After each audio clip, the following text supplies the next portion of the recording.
to reverse insulin resistance. If you or somebody that you love is insulin resistant, send them this video. They'll thank you later.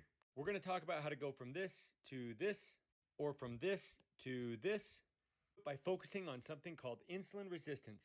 There's a spectrum of insulin sensitivity. Some people are more insulin sensitive, and some people are more insulin resistant. And if you ask an insulin sensitive person what's wrong with the rest of us, they may be tempted to say, well, they should just eat less and exercise more. What many people don't realize is that when you have insulin resistance, you're playing against a rigged deck.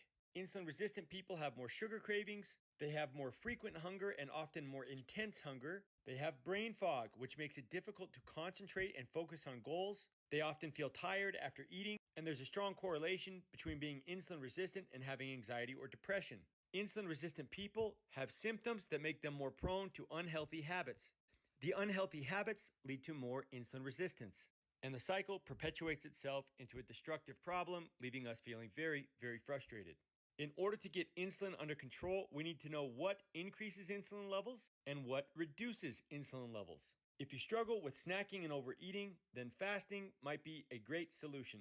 When we're fasting, we're not starving. We're simply switching fuel sources. Instead of burning food for fuel, we are burning body fat for fuel. And while we're in a fasted state, burning body fat for fuel, we are keeping our insulin levels low. This allows our bodies to regain some insulin sensitivity. A diet that is high in processed carbohydrates and sugar is also a problem. And a wonderful way to fix this problem is with fiber. If you go to my TikTok page, I have a playlist right here called the Fiber and Fasting Playlist. And on this playlist, I have episodes explaining how fiber can help control glucose and insulin levels. Eating a diet with lots of high glycemic foods increases insulin levels. The answer to this is to consume more low glycemic foods. If you have no idea what low glycemic foods are, I've got this food guide which is super helpful, and it's available for free in the Trenty Talk community on Facebook. You can request to join, and right here at the top we have the food guide, and you can either download it, print it out, or save it to your phone. A sedentary lifestyle leads to low muscle mass, which makes it difficult to control insulin levels.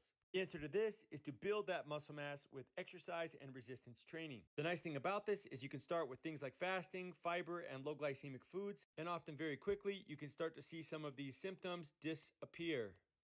This breaks the cycle. Breaking the cycle makes it much easier to do the exercise and resistance training.